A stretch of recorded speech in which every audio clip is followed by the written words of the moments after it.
You want a Z. You don't know which one, but you know you want one of them. You've probably watched multiple videos, and here you are, a tier list about all the Z's. What's going on? My name's Soda, and I usually talk about cars and video games on this channel. Today we're talking about cars, and hey, thank you for stopping by. Come chill with me for a second if you're undecided about what Z that you might want to get. You might be new to the car community and you just don't know what you want. And even if you haven't seen anything about a Z or probably never heard anything about a Z, you've probably seen one, you've probably been near one, you've probably been consumed by one. I don't know. And today I actually just want to do a little quick small ranking of all the Zs. Now, throughout the generations, there have been basically a total of 7 Zs.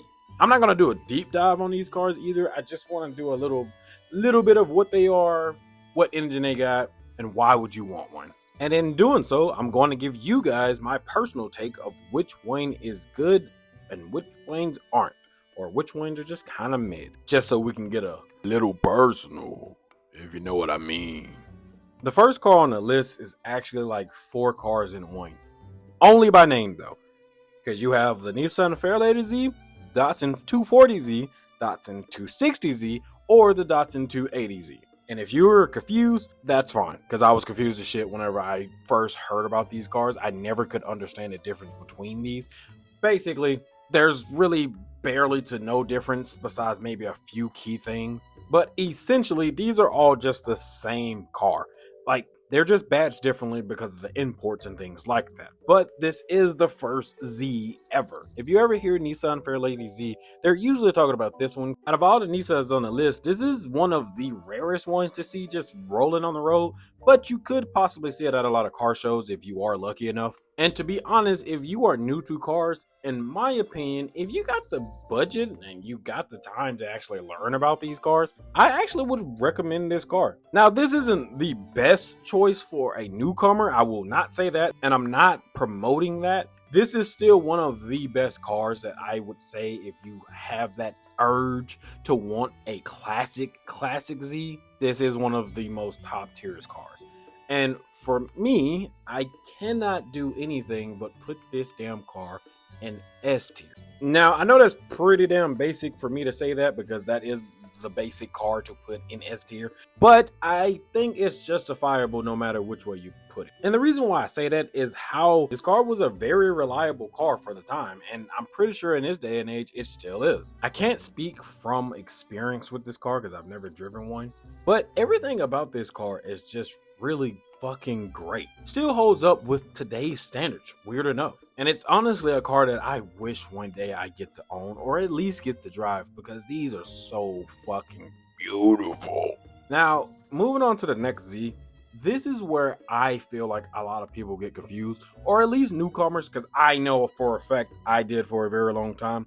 The reason why I said the 280, 260, and all those are the same is because the only difference in those cars is usually a little bit of the styling. Either you get 2 seats or an engine change. The Nissan 280ZX is a totally different car completely, because this is around the time that Nissan decided to actually throw an X factor. They wanted to implement more of a luxury interior and a luxury vibe rather than a sports car vibe around this time, but they wanted to still hang on to the sports car vibe as well. Hence, ZX instead of just the Z. The bigger issue that a lot of people had with this car was the fact that this car's engine was actually slower and the car itself was heavier. Since they wanted to focus more on luxury, they kind of took away from the sports side of it. But a lot of enthusiasts still love this car today. And on top of that, I think a lot of people really didn't care for the wedge shape that they had compared to the 240, which is fair. I understand the reason why a lot of people don't really cling with this one, and I kind of agree with them. I just think this car is better off modded rather than just being in stock form, if I'm being honest. With the 240 or the Nissan Fairlady Z, whichever one, the S31, I think that car looks good no matter which way you slice it. Stock, modded, none, whatever you want to say. I think it looks good no matter what. The 280ZX, I actually think this car doesn't really benefit from being stock. I think it only benefits for being modded. Now, talking about the technical standpoint, I didn't see any really reports about it being unreliable, and I don't hear too many enthusiasts really say that it is unreliable. But if I had to put this in my ranking, I would have to put it in F, because this is a piece of shit. No, I'm just joking. But realistically, I would have to put this in C. But if I'm being honest, nothing about this car really calls out to me. And to a new enthusiast, that really is just a niche right there. I can't say not to get it, because regardless, it's still a solid car no matter what. And this is just my opinion on it, because I still understand why people like the car. I do like these cars. They're just not my cup of tea. But talking about a car that kind of is my cup of tea, we're talking about the Z31, or known as the Nissan 300ZX. Once again, we're still in the X phase of the Zs, so just hang on. Out of every Z on this list, this is the most underrated and forgotten Z there is. I think a lot of people don't know about this car because it's actually overshadowed by the next one we're going to talk about, but we're not there yet, so hold your horses. Now, with that being said, I do still like the car that we're going to talk about a little bit more than this car, but to be honest, I really love the Z31. I think the Z31 was that design that really popped for the 80s, and they went full force with this. And if you mod the hell out of these cars, they look so damn good. I think this is the car that branches the older 2Zs with the newer Zs that came after this, because you still had that styling from the 240 and the 280ZX. Now it was turning kind of towards the 90s and how things was looking around that time. And I think everything about it, especially the technology, was really good, because out of all of the interiors on this list, my favorite interior actually comes from the Z31, because the gauges on this, especially at nighttime, look so damn good and so hypnotizing. And once again, the engine on these cars weren't really bad. This is around the time where the VG was just really going crazy, in a good way though.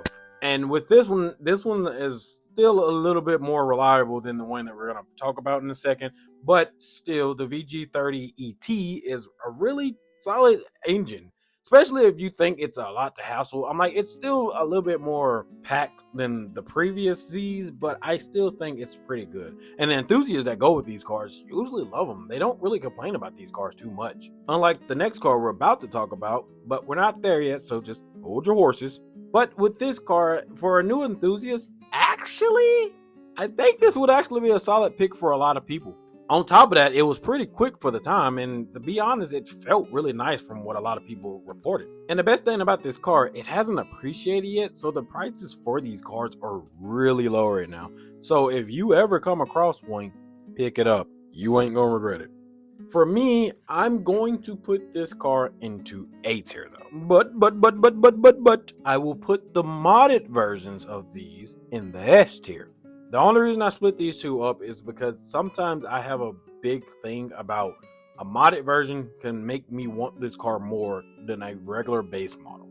If you're not like that, I'm sorry, that's just how I am. But seeing some people build these cars cosmetically make these cars look so much better to me in my opinion. But now it's time to talk about everybody's headache. The one Z that has the same complaint that usually comes from every owner and everybody that has seen this car. The engine's cramped. The engine's hard to work on. Blah, blah, blah, blah, blah, blah, blah, blah. This is an S tier car. I do not give a shit. But before I get carried away, let's back up a little bit. The reason that this damn engine was so cramped in the first place was that it was designed by a computer. Computers don't have fingers. They don't have a body. They don't have realization that you have to put your phalanges in an engine and try to get to certain bolts in a certain way. And it has to fit. But the point is that this car is the Nissan 300ZX, if I didn't mention, and this is still in the X phase, but this is the second generation of the 300ZX. And this is the car that a lot of people talk about more than the other one because these cars are unfortunately starting to appreciate. So everybody's getting their fucking grubby little hands on them and then wrecking them or fucking them up. I hate you people sometimes. This, and I will be biased as hell, is my favorite car out of this entire list. And it will be in S tier at the top of the list because it is my favorite car. And this is the car that I have personal experience with because I own one. This car is underrated and overrated at the same damn time. It's hard to explain that, but it's that. Now, for new car enthusiasts that want to get a Z32, I'm gonna tell you right now. I'm gonna tell you right now. This car is not for the weak. If you want this car, do not pick this damn car up because you want to be a cool dude that got a 90s DDM and you want to go fucking whipping this hoe, trying to drift it, whatever the fuck you want. Don't pick it up because it's the wrong reason. Pick this car up because you actually legitimately like this car. You fell in love with it, whatever it is. Do not pick this car up for the wrong reasons. And I've had 3 technically so far.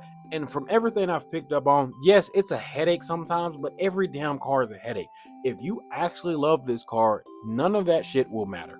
Because the diehard Z32 fans love these cars no matter what. They still deal with them no matter if it's a headache. Now, if you're somebody that's very easily just deterred from hard work or working on cars, don't pick this car up. It makes no sense for you to pick this car up if you know for a fact you're going to get mad at it and immediately sell it because, oh, it's just hard to work on. It's. No, you're just not patient. These cars aren't hard to work on. You're just not patient. There's a lot to doing this shit, but you're just not patient. And that's fine. Just go get another car, all right? But the Z32, no matter what, for me, will go in S tier no matter what. It looks good modded. It looks good stock. It looks good everything except for convertible, honestly. And despite the cramped engine mate, the actual engine itself, the VG30DE or the twin turbo, any of them really, are still good as engines. You can push a lot of power out of this shit if you really wanted to turn this damn thing into a missile. So despite the cramp, I don't care what nobody say. This car is still a great car no matter what. But let's move on to the next car. The Nissan Z33 or the Nissan 350Z. The fucking face of the Z's. I don't care what anybody say. There is no other car on this list that's not the face of the Z's like the 350Z. I think the 350Z is that Z that everybody knows and everybody respects. It's that one tuner car that no matter which way you slice it, it is a good car every time. And that's not me gaslighting this car because spoilers, this isn't going into S tier. And I know that statement is going to be debatable about a lot of people that's probably just going to say, the Demon Z. Hey, look. Those cars are legendary. This car is familiar. That's a very great analogy, and I'm sticking with that. Meaning this is the most noticeable one. This is the one that your Meemaw will know about more than any of the other ones on this list. I hate to say it, but this is the best beginner Z to go with. Because no matter which Z you're looking at, the prices are usually on the low range. You can get these shit for a bag of bounce that ass, realistically at this point. This is the pinnacle of what a Z is when you bring it up in most conversations. When you say a Z, most people go to this car or the first one, but it's usually this one. This Z is the most user-friendly for beginner enthusiasts. And everybody has said that. Everybody and their mama has said that. But I also think this car is a tad bit overrated. But I just don't think it's better than the next car we're going to talk about. But my point is, if you actually want to go for a Z and you want to go with the safest of the safe, you don't want to try to learn about the older cars, you don't want to do anything dealing with the older cars, this is the prime car that you go for. This is the affordable Z that you can pick up. Because no matter which way you slice it, you're going to have fun in these cars and you're going to probably fall in love with these cars. And this is usually where a lot of people did fall in love with it. For me, I was backwards. It was the Z32 first. Sue me. On top of all of this is also when they dropped the X out of the ZX. Now they went right back to Z and focused on more of a drift, tuner car, sports car vibe, whatever you want to say. This is also when the VQ engine came into the picture. The VQ35 is DE. I hate saying these damn engines, but it's still just very friendly to newcomers. So if you ever get the chance, yeah, pick it up. I'm like, you just can't go wrong. That's really how I feel about these cars. But my personal take is that this is a B tier car. And maybe that's just because of my own preference, but I don't think that this is an S tier or A tier for me. For a new beginner, a new car enthusiast, this is an S tier car. You cannot go wrong with it. And even if you don't think it's the most stylish, it is still an A tier car no matter what. Talking about preference, let's move on to the next car. The Z34 or the 370Z. I think the 370Z looks better than the 350Z. Oh, sue me. I like thick cars. The 370 is a thick car. I think it looks better than the 350. This, just like the 350, is another solid choice. You cannot go wrong with a 370Z. Out of all these cars on the list, these two cars are the main cars that I would suggest to somebody that wants to get in the Z community. Which is basic shit. Yes, I understand that, but it's true. These are like the most reliable, the most tame cars that you can get that don't have weird things that'll turn you away from the car. The thing about the 370Zs is that the price range of these cars can fluctuate from being super expensive to pretty damn tame, to be honest. And it just depends on which one you can get. Because these are fairly newer-ish, not super new, but we just got done with production of these cars in 2020, so that's not too far off. And this is also a car that I have personal opinion with, because guess what? I own one as well. This is actually my daily car, and I work on this car, and it is a pain in the neck sometimes, but I still love the damn car. And I think no matter what, I would always put this car in A tier. And the reason why I say A tier, is because despite me loving this car, I don't think I love it more than I love the two cars that are already in S tier. Those two cars, if anybody gave me a free one, just out of the damn blue, I would pick those up in a heartbeat. Well, any of these cars I would do. But you get what I'm saying. Like, I would just choose those over a lot of the cars on this list, no matter what. But with the 370Z, a lot of people love these cars. They're pretty damn reliable. You've probably heard a lot about them. One of the main things that I love about these cars are the damn headlights and the rear tail lights. The boomerang lights, I love those damn things. The engine that came in this one was the VQ37 VHR, which is a solid engine no matter which way you look at it. You can put power to it if you wanted to. You can just cruise it if you want to. When it gets to 100,000 miles, just watch out because it just starts to shit itself and you need to fix things on it. But most of the time, the things that you have to fix aren't really too crazy to fix and they're not too hard to fix. Might be a pain in the ass sometimes, but it's doable. I think this is a better choice, in my opinion, compared to the 350. I think if you want a little bit more style, you want a little bit more oomph to your car, I think the 370Z is a good go-to, especially since I don't care what anybody says, the interior on the 370Z is way better than the 350Z. But I digress. The Nissan Z, or what I call it, is the damn 400Z because it makes more sense, Nissan. This is the new Z that came out in 2023. Branching away from the 370Z, giving us 3 years of nothing, and then boom, we come out with this car. You either love this car or you hate this car. And a new car enthusiast, you ain't gonna be able to afford this shit. But if I'm being honest, if you have the money, or if your daddy or your mama got some money and you can actually afford this car, go for it. There is really nothing to this car that's super crazy if I'm being realistic. This is realistically a facelift 370Z with a little bit more horsepower. Because this car pushes 400 horsepower, which is why we all thought it was going to be called 400Z, which made so much sense.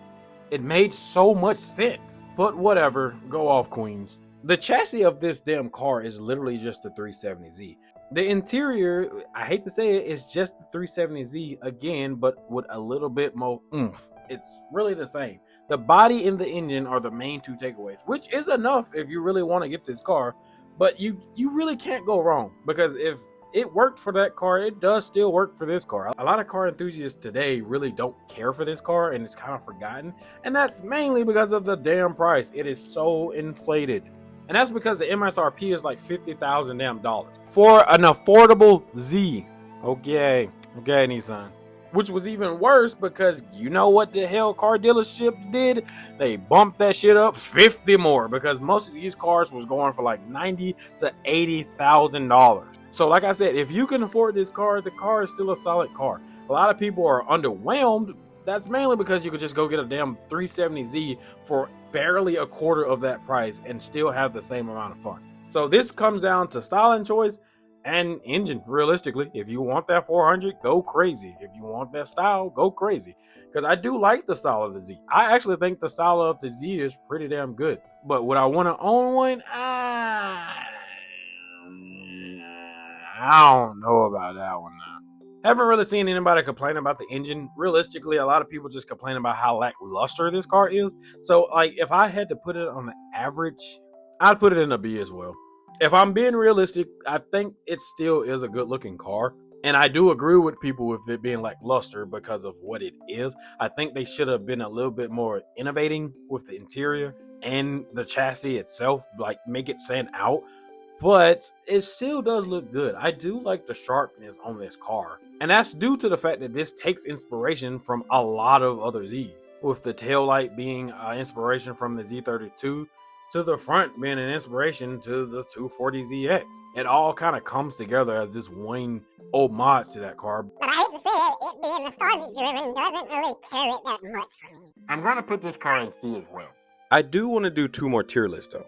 I want to do one tier list where I show you cars that I think are the better option for new Z enthusiasts, and I want to do another tier list where I show you the modded version of these cars and how the rankings of those change. So with the first tier list, I'm basing these rankings off of 2 different things. Actually 3. 1, how much they cost. 2, how hard they work on. And 3, how reliable they are. So starting off with the 240Z, I actually put this in C. And the main reason why I do that is because of 2 main reasons. 1, they are hard to get, and with them being hard to get, 2, they're really expensive. And that is a really hit in this car, because if you can find one and you can find one in good condition, I do still recommend it. But the thing is, that price is just really steep sometimes for some of these, and I don't think this is a good beginner's car for a lot of Z, if I'm being honest. So still a solid choice. If you do come across these and you have the money and you've done your research on these, I still recommend it. It will still be an A car, but to the average Joe, I would say it's really more of a C class car. Now, the little bit of opposites, I would say the 280ZX actually is an A car. Because unlike the 240Z, the 280 is actually so much fucking easier and it's way more cheaper. And honestly, with both cars, the 280 and the 240, they're both really good, reliable cars. It's really more along the lines of finding the parts for these cars rather than just not being able to work on them at all. And they're not hard to work on. But the thing about the 280ZX is, like I said, you can just get these damn things for a bag of bounce that ass. Like, you really can. So honestly, I really do recommend this car if you ever get a chance to get it, or if you just like them. If you thought about them, yeah, go for it. Now on to the Z31 or the 300ZX, whichever one you want to call it. That will definitely be an S tier car. I definitely recommend this car if you are a new Z enthusiast and you want that 80s style or just a retro Z style. I think this is the best retro Z that you can actually get your hands on. Because 1, they're extremely cheap. 2, the parts for these cars are really easier to get since there's so many. 3, the engine is way more reliable than a lot of people think. And 4, it's not really hard to work on these cars. There's a lot of space in the engine bay, unlike the Z32. So I would recommend this if you wanted a 300. Go with the first generation. They're really great cars. Now, despite me loving the Z32, I will not put this anywhere near S tier. This is going into E tier. And not because the car is bad, I just don't recommend it to a lot of people that's coming into the Z life. Unless you really did your research on this, this is a really I need to know what I'm getting into type of car. If you're cool with the headaches, this will still be a very B solid car for a lot of people that's not really in love with the Z, because they're still fun and they're still great. And there's a lot of things on this car that you can love. But the problem is a lot of people don't really want to deal with the engine or any maintenance like that at all. So for a newcomer, I just say stay away from these. They might look amazing, and they do, but if you don't really want to deal with those headaches or really want to put the work into actually maintaining this car, don't go for them. On top of that, the prices, like I said, fluctuate, meaning they can be really high sometime or really low. People sell shells for $4,000. So the prices are just everywhere. You can find good deals on these, but the price is just everywhere with these cars. So just keep that in mind. But would I recommend it to a newcomer? No. You have a lot of other better options on this list, realistically, so just go with those rather than this one. The 350Z. I'm not going over this damn thing again. Everybody and their mama knows that this is an S tier car for new beginners, and that's because the prices are good. Working on these cars is good. They're fun, not hard to really manage or anything like that. They're like the perfect Z car if you wanted just the baseline of everything. You didn't care about the retro feel. You didn't care about any of that. You just wanted a fun car that you can spin around the block. Here you go. Now with the 370Z, I'm going to have to put that between A and B, and that just depends on what you can find. Because if you can find these cars for cheap, it is definitely an A tier car. But that's the problem. finding them in good condition at a really decent price is really the fucking problem with these cars. And that's why I can't put it in S tier, because these cars, like I said, are still relatively new. So the prices are still kind of in the 20s, 15s, you know, all that jazz. And some people don't want to spend that much on a Z. But if you do get your hands on these cars, once again, this is a very reliable car, and I do recommend this to people. If you don't want the styling of the 350, go with the 370. If you got the little extra change to give it to the 370 rather than 350. I think you'll have a better time, in my opinion, but that's just me. But right now, I have to put them between A and B. If you find one cheaper, A to S. If you find one way more expensive than that, it's really just sitting around a B. Even with the price, it's still going to be worth it. So I'm like, you can find them, but it's the matter of finding them. And last but not least, the 400Z. I don't think that this should go anywhere else besides D. Now, working on these cars, I'm not really sure about these too much. I didn't really do too much research, and to be honest, I don't care. And the reason why I don't care, and you probably won't care, because two reasons. One, they're hard to find, and two, they're expensive as shit. If I'm recommending this to somebody that's not trying to spend a lot of money and just want a cheap, fun car, this is not your option. They look good, they drive good from what a lot of people say, but once again, if you want this type of fun, just go with the 370. If you want that type of feel, just go with the 370. The interior is about the same. Like I said, the chassis is about the same. I'm like, it's all really just a 370, just remodeled a little. And like I said, the price isn't really justifiable. But if you do get your hands on it, I've heard that it's a pretty good car, realistically. So, like, it's not a bad option. But price-wise, I don't think this is a good option for new beginners that's getting into Z's. So just stay away from this. You got other cars that you can really study and look into and get really familiar with if you do decide to get one of these cars. But, hey, those are just my few rankings on these cars. Like I said, these are just a couple of rankings because that's all my rankings that I got for this video. I just wanted to do a couple of things. I know this video was longer, but, hey, I just wanted to do a little talking. And if you're a new Z enthusiast, hey, welcome. Welcome to the car community, or just welcome to the community in general. It doesn't matter which. You'll be young, you'll be old, whoever it is. We all probably get into Zs at one point of our life. And hey, if this is one of the videos that you watch before actually buying a Z, hey, welcome. I'm happy you actually watched this and got a little insight on the cars. Like I said, this isn't a full breakdown or anything like that. This is just a quick, funny, fun review that we just kind of doing just because I want to talk about Zs, to be honest. But hey, thanks for watching. And if you gotten this far, please leave a like. It helps the algorithm out. Subscribe, comment down, and let me know what are some Zs that you actually like. What are some builds that you guys actually like? I would like to hear that. Let me know if you are actually a newcomer or you aren't a newcomer and you just wanted to hear somebody yap about these Zs again. I'm like, hey, I'm not complaining. That'll do it for my tier list. I'll catch you guys in the next one. Remember to stay tuned and stay chill. Peace.